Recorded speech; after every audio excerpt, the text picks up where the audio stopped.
Assalamualaikum warahmatullahi wabarakatuh. Kembali berjumpa dengan saya Hersu Beno Arif dari Forum News Network.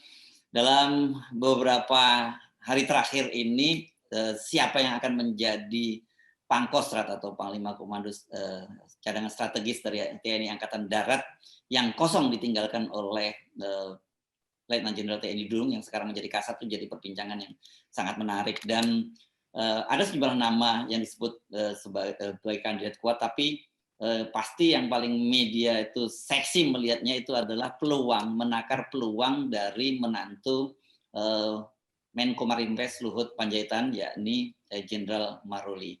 Nah, ini saya akan mengajak Anda untuk ngobrol seberapa kuat sih peluangnya Pak Luhut. Kita tidak hanya melihat dari sisi politik, tapi kita juga lihat dari dari sisi tracknya dari sebagai prajurit TNI ya. Saya seperti biasa akan mengajak Anda untuk berbincang dengan seorang pengamat militer, komunikasi politik dari Universitas Nasional, Bung Selamat Ginting. Assalamualaikum, Bung Ginting. Waalaikumsalam warahmatullahi wabarakatuh. Ya, Anda, orang banyak bertanya-tanya ya, Anda sudah hampir 2 pekan ini kelihatannya menghilang dari udara, kan gitu. Ya, channel-channel Anda banyak bertanya-tanya pada saya, ini kenapa Bung Slamet Ginting? Apakah sedang baik-baik saja atau sedang bertugas di medan tempur? Karena 2 pekan tidak membuat konten. Iya, ya ini agak kurang sehat sedikit aja lah, tapi sudah pulih, jadi sudah muncul kembali. Ya, oke. Biasa itu penyakit-penyakit ringan saja. Penyakitnya saja, oke. Welcome back. Dan saya ingatkan bagi Anda semua, jangan lupa kalau Anda ingin mengikuti analisis-analisis tentang militer, juga komunikasi politik, Anda bisa subscribe di channelnya Bung Ginting, ini namanya S Ginting Official. Di situ ya, Bung Ginting ya. Ya betul. Ya. Jangan lupa silakan silakan like, share dan subscribe. Gitu. Saya jarang ngomong begini jadi sering terplekok-plekok. Oke. Makasih, Bung. Ya, Bung Ginting, Anda sekarang kita ngomongin soal topik tadi ya, bahwa peluang orang selalu menyebut Maruli, dan itu sebenarnya kalau menyebut Maruli orang selalu menghubung-hubungkan kedekatannya dengan Pak Luhut Panjaitan. Tapi saya kira di luar itu kan ada faktor-faktor lain saya kira yang cukup berpengaruh ya, Bung Slamet Ginting, tentang siapa yang akan menjadi calon Pangkostrat. Pak Andika sudah menyebut bahwa semua bintang 2 itu yang eligible itu berpeluang untuk mengisi posisi itu, dan orang kemudian karena bintang 2 yang menyebut lagi-lagi orang seperti Maruli yang sekarang bintang 2 jadi Pangdam Udayana yang disebut berpeluang. Iya, Bung Hersu, ini sebuah kebetulan atau barangkali ada beberapa posisi bintang 3 Angkatan Darat yang harus segera diisi. Ya. Misalnya bulan Februari ini juga ada Komandan Kodiklat Angkatan Darat itu pensiun, ya. Letnan Jenderal AM Putranto. Kemudian juga ada Inspektur Jenderal Kementerian Pertahanan Letjen Ida Bagus Purwalaksana, itu juga pensiun Februari ini. Jadi saya pikir selain Panglima Kostrat, 3 posisi ini akan segera diisi, walaupun Inspektur Jenderal Kementerian Pertahanan bisa juga diisi oleh Jenderal Bintang 3 dari Angkatan Laut ataupun Angkatan Udara. Jadi setidak-tidaknya kalau kita lihat posisi strategis itu, maka dalam waktu dekat akan diisi, dan rencananya memang Wanjakti akan bergulir dalam pekan ini. Nah, dari beberapa nama, memang saya mengelompokkan pertama kelompok yang berpengalaman di Kostrat. Nah, ini memang tidak bisa diabaikan. Kenapa? Karena kalau dia punya pengalaman banyak di Kostrat, maka tidak perlu adaptasi lagi, tapi langsung bisa bekerja dan konsentrasi antara lain ke Divisi 3 Kostrat, di antaranya wilayah Indonesia Timur, terutama Papua. Di sini ada 2 nama yang kebetulan sangat senior. Pertama, Mayor Jenderal Ahmad Marzuki. Ahmad Marzuki ini lulusan Akademi Militer 1989. Bersama dengan Mayor Jenderal Agus Suhardi yang saat ini menjadi Panglima Kodam Sriwijaya.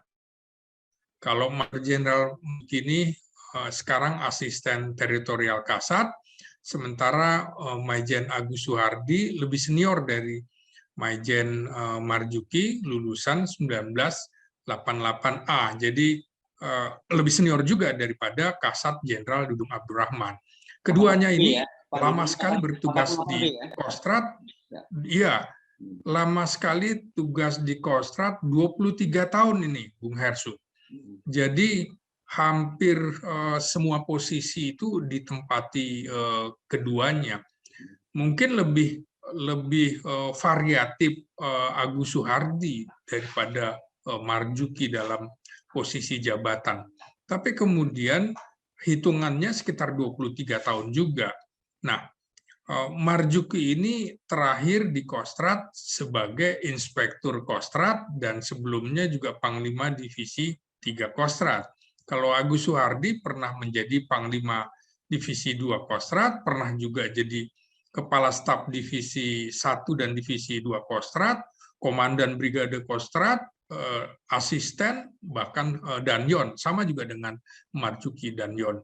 Nah, cuma dari sisi pengalaman operasi, Marjuki itu barangkali termasuk perwira tinggi Angkatan Darat yang paling banyak punya pengalaman tugas operasi. Dia sekitar 12-13 kali, kalau Agus Suhardi masih berada di bawahnya pengalaman operasi tempurnya. Nah, ini dua orang ini mestinya tidak bisa dinafikan. Kalau bicara profesional dan pengalaman, keduanya yang paling layak, Bung Hersu, dibanding yang lain. Ini yang kedua, asli Kostrad gitu ya, yang ada maksud ini ya? Asli Kostrad. Jadi sebenarnya kalau mungkin juga prajurit Kostrad akan lebih senang kalau dipimpin oleh orang yang menguasai kultur Kostrad. Jadi nggak perlu adaptasi lagi, jadi ada kebanggaan juga. Nah, yang kedua, kelompok yang saya sebut lulusan terbaik Akademi Militer, yakni ada lulusan terbaik Akademi Militer 1990, Inyoman Santiasa yang saat ini menjadi Pangdam Kasuari di Papua Barat. Memang awal karirnya sempat di Kostrad, Bung Hersu, di Danton dan Danki itu ya menjadi komandan peleton dan komandan kompi di Batalion Infanteri Linut 328, Brigif 17 Kostrad. Nah, kemudian baru masuk ke Kopassus, bahkan sampai menjadi pucuk pimpinan Kopassus, Danjen Kopassus. Jadi pernah punya pengalaman di Kostrad juga. Yang berikutnya ini dari kelompok lulusan terbaik adalah Teguh Pujo. Teguh Pujo ini juga lulusan terbaik 1991, namun belum pernah tugas di Kostrad. Tapi bukan berarti tidak punya peluang, karena Bung Hersu, kita lihat dalam 3 pejabat Panglima Kostrad sebelumnya, yaitu Dudung Abdurrahman, kemudian Eko Margiono, dan juga Andika Perkasa, itu belum pernah dinas di Kostrad gitu loh. Jadi masih ada peluang bagi Teguh Pujo. Kemudian Pangdam di mana beliau ya? Pangdam Mula Warman, Bung Hersu. Mula Warman di Kalimantan Timur. Lalu kelompok ketiga adalah kelompok yang terkoneksi dengan Presiden Jokowi. Yang pertama tentu saja Mayor Jenderal Agus Subianto, lulusan Akmil 1991, saat ini menjadi Panglima Kodam Siliwangi di Bandung, Jawa Barat. Kemudian yang bersangkutan ini pernah juga di Kostrad selama 3 tahun, asisten operasi di Kostrad. Kemudian yang lainnya memang lebih banyak di Kopassus. Nah, tapi Agus Subianto pertama kali terkoneksi dengan Jokowi pada saat dia menjadi Komandan Kodim di Solo saat Jokowi masih menjadi wali kota. Ya, bisa disebut Kemudian solo terkoneksi, connection lah ini ya. Bisa disebut ya gitu. solo connection, terkoneksi kembali ketika menjadi komandan pas pampres. Jadi sudah kenal lama dengan Jokowi begitu. Yang kedua yang kelompok terkoneksi dengan Presiden Jokowi adalah Mayor Jenderal Maruli Simanjuntak yang saat ini menjadi Pangdam Udayana. Nah, Maruli ini pertama kali terkoneksi tentu saja ketika menjadi komandan grup A Pas Pampres, Bung Hersu, pada saat Presiden Jokowi menjadi presiden gitu.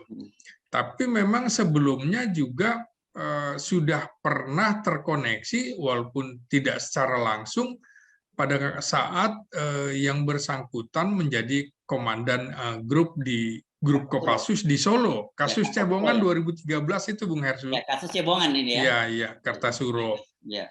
Ya, kemudian berturut-turut setelah menjadi komandan grup A ini kan memang yang mengawal presiden, lalu menjadi danrem di Solo. Lagi-lagi kan terkoneksi dengan keluarga, ya kan? Nah, dari situ juga kembali lagi menjadi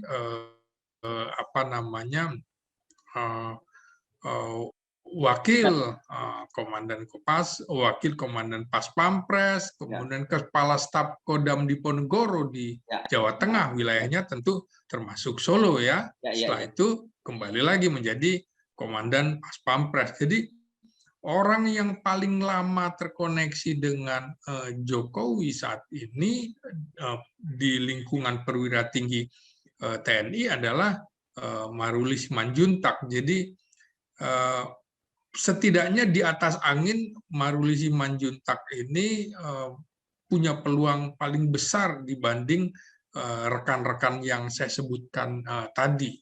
Kemudian ada kelompok keempat yang tidak masuk dalam kelompok itu. Jadi mereka tetap saja masih punya peluang. Nah, tapi memang rata-rata kalau Panglima Kostrat dalam sejarahnya sejak tahun 60, 61, 62 itu semuanya background-nya korps infanteri. Jadi siapapun pangdam yang pernah siapapun pangdam dari korps infanteri maksud saya berpeluang juga untuk menjadi Panglima Kostrat. Yang menarik adalah Panglima Kostrat ini adalah satuan atau panglima terbesar dalam satuan TNI dibanding dengan yang lain. Memiliki sekitar 40-an batalion, maka kemudian dia sudah seperti wilayahnya ada untuk seluruh Indonesia. Ini kan satuan pemukul strategis. Jadi saya pikir juga siapapun presidennya berkepentingan Panglima Kostrat ini menjadi orang yang dipegangnya. Karena rata-rata ketika terjadi peralihan kekuasaan, peralihan kepemimpinan nasional, itu peran Kostrat itu sangat besar, Bung Hersu. Misalnya pada saat misalnya pergantian Pak Harto gitu ke Habibie, kita bisa lihat bagaimana kemudian Panglima Kostrat Prabowo Subianto dicopot barangkali. Itu juga menarik ketika pergantian dari Gus Dur ke Mega juga kita lihat bagaimana Panglima Kostrat Ria Mijat Triakudu itu perannya sangat besar sekali ketika apel di lapangan Monas menghadap ke istana gitu Bung Hersu. Jadi iya semacam 52 pada zamannya Pak Nas dulu ya.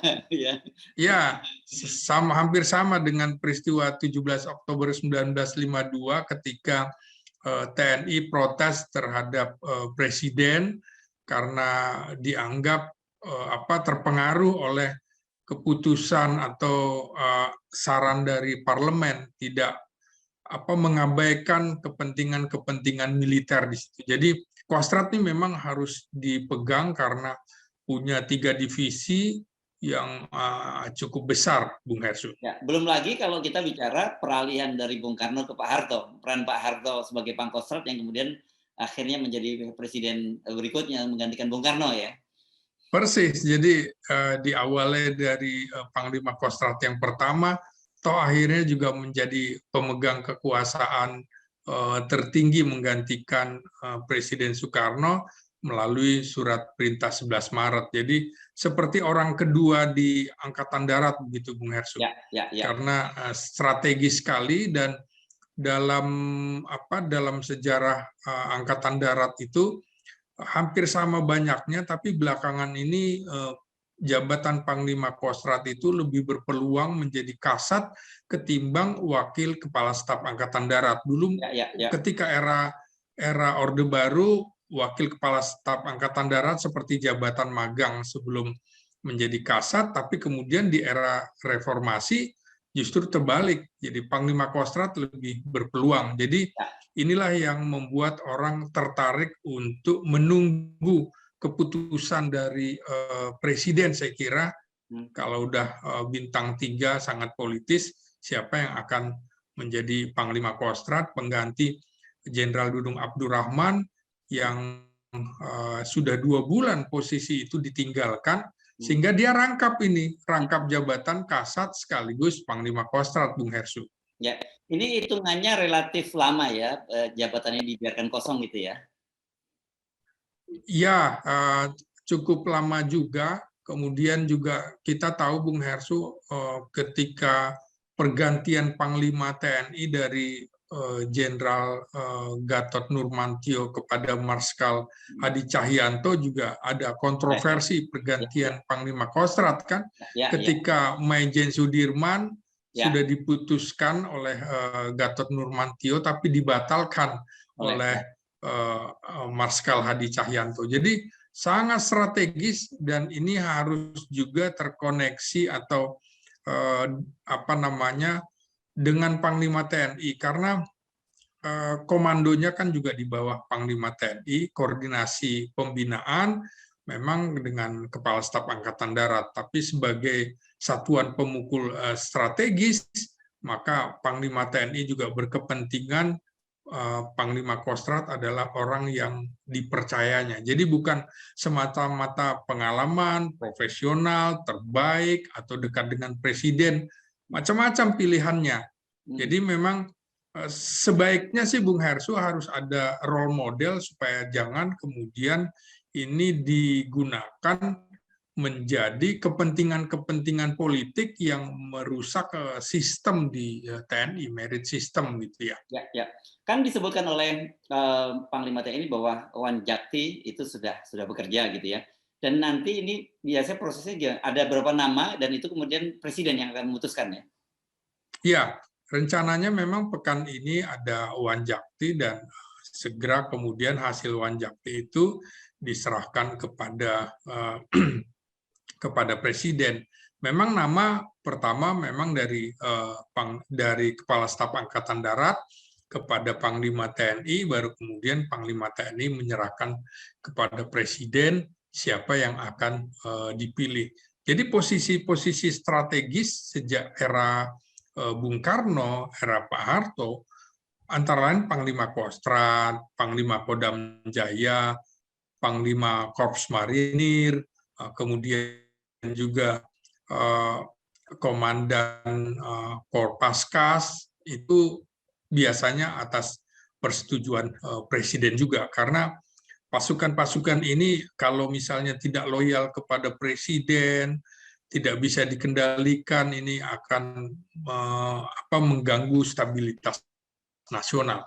Kira-kira begitu, Bung Hersu. Ya, jadi artinya siapapun nanti yang akan terpilih menjadi Pangkostrat ini akan menjadi rising star-nya di TNI Angkatan Darat ya, dan apalagi ini posisi krusial menjelang pemilu 2024. Ya, jadi memang ini tahun 2022 ini menjadi semacam start untuk ke 2024 maksud saya.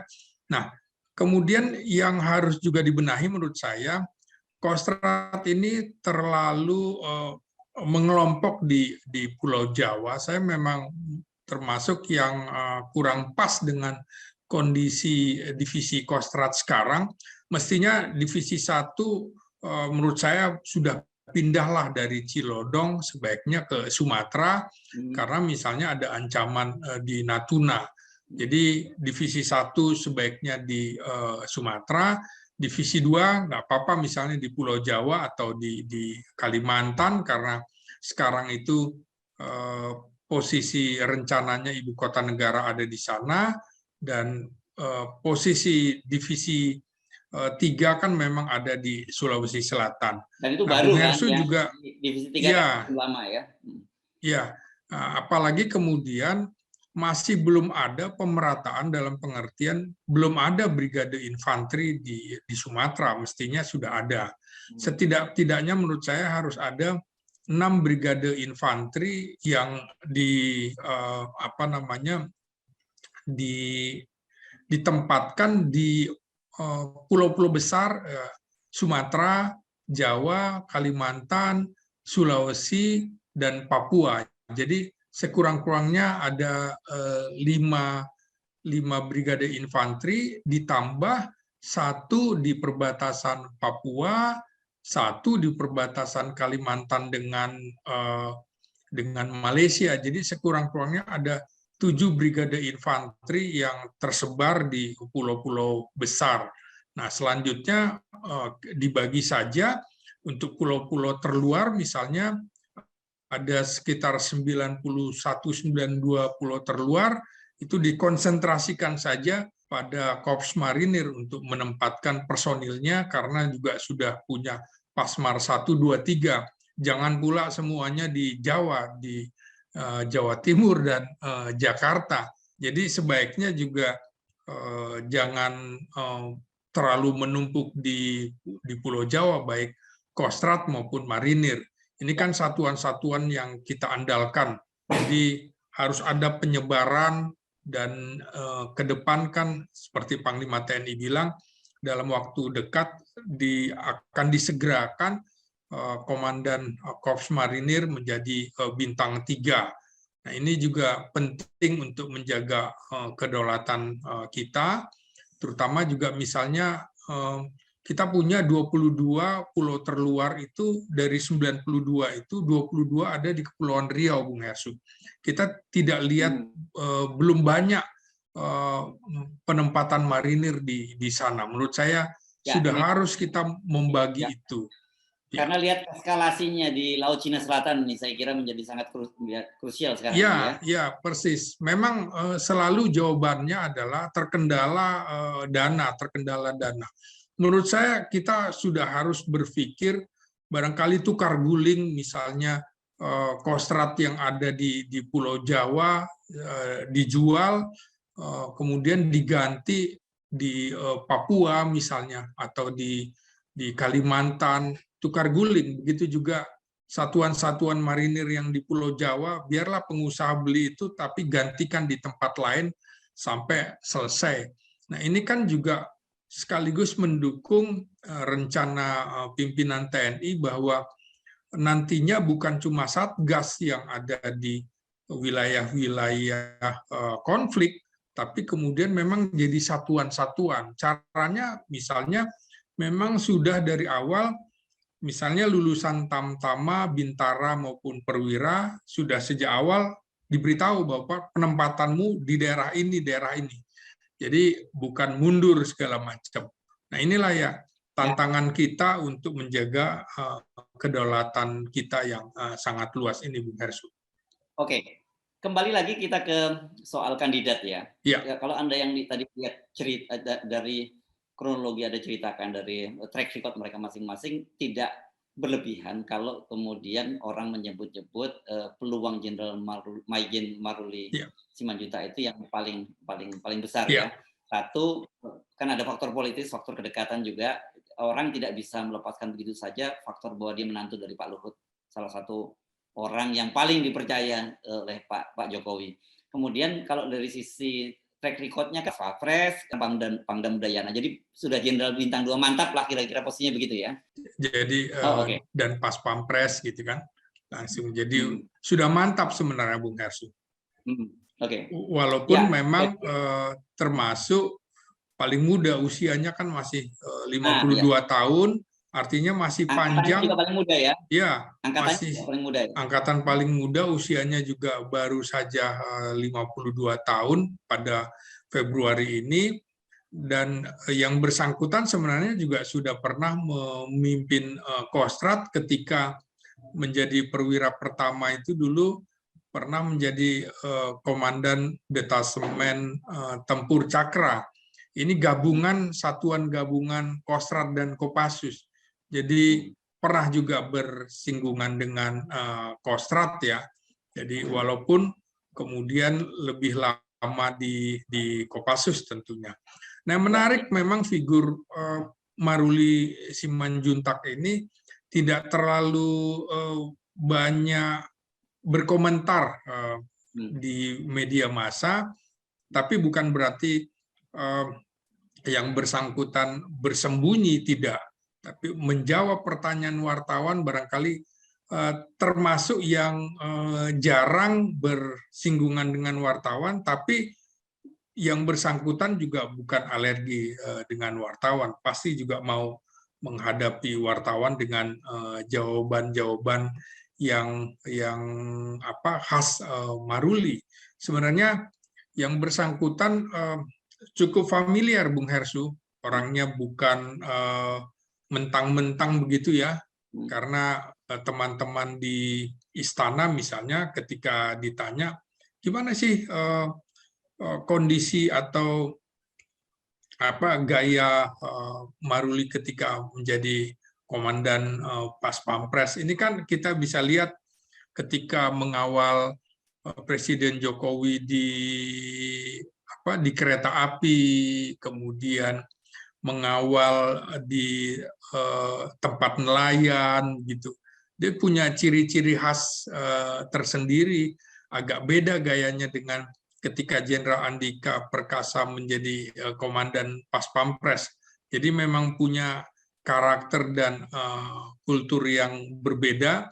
Nah, tapi memang tidak bisa dinafikan punya peluang besar, walaupun masih ada Agus Subianto yang barangkali bisa saja diberikan kesempatan lebih dahulu karena usianya sudah 54 tahun.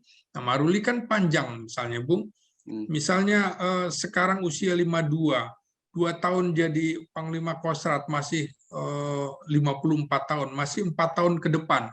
Belum lagi kalau ada rencana perpanjangan usia pensiun perwira tinggi menjadi 60 tahun. Jadi kemungkinan bisa saja, tapi kalau kita melihat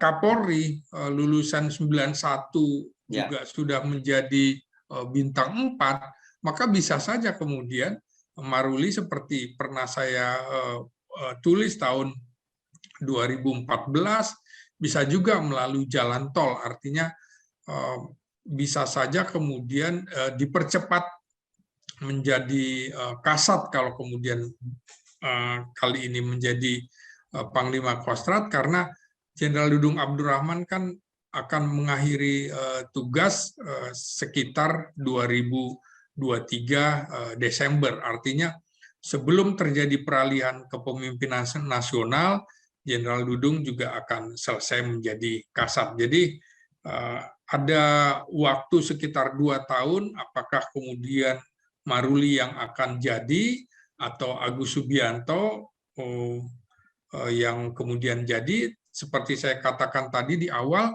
bisa saja di antara keduanya akan menjadi siapa yang menjadi Komandan Kodiklat Angkatan Darat dan siapa yang menjadi Panglima Kostrad, bisa saja. Dan kemudian kita tidak bisa menafikan keprofesionalan tadi Maijen Marzuki dan Maijen Agus Suhardi yang barangkali dirindukan juga oleh prajurit-prajurit Kostrad karena sangat lama, 2/3 dari karir mereka ada di Kostrad. Dan juga bukan tidak mungkin Maijen Santiasa dan Teguh Pujo Rumekso akan menjadi Panglima Kostrat. Semua terbuka kesempatan, walaupun di atas angin tetap Maruli Simanjuntak, karena Bung Hersu juga bilang tadi terkoneksi dengan Menteri Luhut Binsar Panjaitan yang menjadi orang kepercayaan Presiden Jokowi. Ya. Jadi semua sangat mungkin. Kira-kira begitu, Bung Hersu. Ya. Dan jangan lupa, Bung Ginting, sudah hampir dapat dipastikan bahwa Pak Jokowi itu akan mengakhiri masa jabatannya tahun 2024. Karena partai politik, terutama partai justru pengusung Pak Jokowi sendiri, PDIP dengan tegas menolak 3 periode dan juga menolak perpanjangan masa jabatan 3 tahun. Artinya, kalau dari sisi kepentingan politik, ya kalau Maruli mau mencapai puncak karirnya sebagai pimpinan TNI, sekaranglah saatnya yang paling tepat. Saya kira faktor-faktor politis itu tidak bisa kita nafikan begitu saja ya, Bung Slamet Ginting. Ya, persis. Jadi 2024 itu tidak bisa dilepaskan dari kepentingan-kepentingan politik. Tapi lagi-lagi menurut saya sebaiknya militer jangan ditarik-tarik ke ranah politik praktis. Militer tetaplah ranahnya adalah politik negara, bukan politik praktis. Konsentrasinya siapapun menurut saya yang akan menjadi Pangkostrat harus tetap menjaga kepentingan negara. Jadi siapapun, karena memang yang menarik nanti adalah siapa yang bisa menjamin stabilitas ketika terjadi peralihan kepemimpinan nasional. Nah, Kostrat adalah ujung tombaknya, karena markasnya juga adalah markas satuan yang paling dekat dengan istana adalah Kostrat. Oke, tetapi saya kira karena bagaimanapun jabatan ini level itu jabatan politis, jadi faktor politis itu sangat menarik, dan nanti sebenarnya dengan kita bisa melihat dengan siapa yang dipilih menjadi Kostrat itu, kita juga bisa melihat bahwa barometer politik itu kemana, kecenderungannya akan kita bisa lihat di situ ya. Karena jadi masih ada percaturan politik tingkat tinggi juga yang barangkali nanti kita akan lihat percaturan dari langkah bidak dan langkah perwira seperti apa seperti catur, kita bisa kira-kira memprediksi, Bung Hersu. Ya, ini kan masa-masa krusial, sekedar mengingatkan kembali itu. Saya kira ini apakah Pak Luhut, Pak Jokowi juga pasti belajar dari pengalaman dengan Jenderal Riamizat, yang di akhir masa jabatan Ibu Megawati dinominasikan menjadi Panglima TNI, tetapi karena masa peralihan dengan Presiden SBY kan kemudian ternyata ditarik pencalonan dari Pak Riamizat. Saya kira faktor-faktor begini kita nggak bisa menafikan, Bung Ginting. Sama, Bung Hersu, bagaimana kemudian Susilo Bambang Yudhoyono akhirnya tidak menjadi kasat juga ketika era Gus Dur. Jadi memang ada pertimbangan-pertimbangan seperti itu, dan juga kita tahu Hendro Priyono yang tinggal dilantik menjadi Panglima TNI pun akhirnya malah kembali Wiranto menjadi Panglima TNI. Jadi menarik, Bung Hersu, semuanya bisa kita kaji kasus per kasus itu.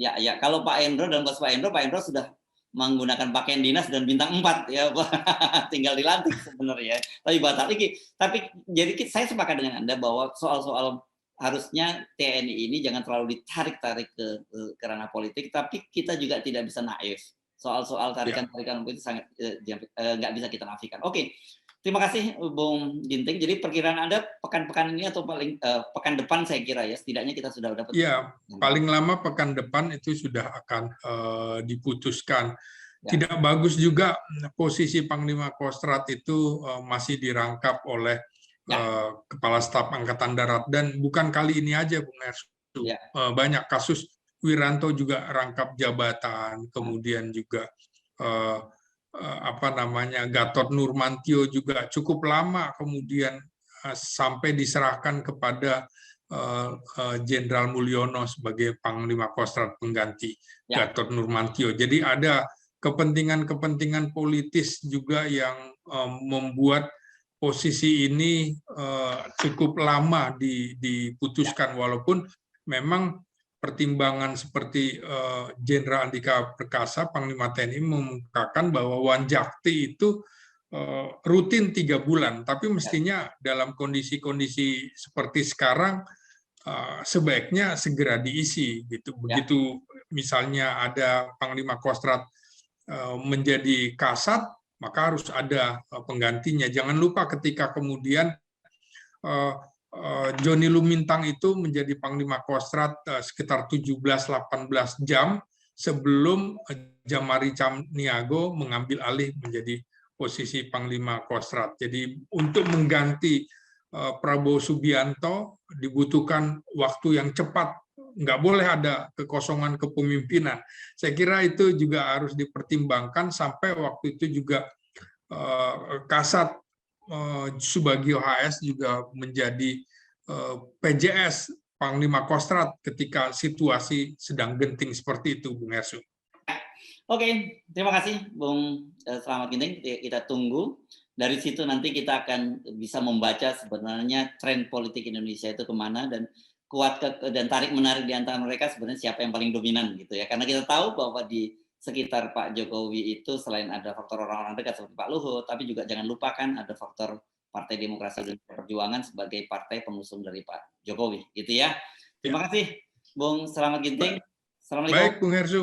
Ya, Assalamualaikum warahmatullahi wabarakatuh. Waalaikumsalam warahmatullahi wabarakatuh.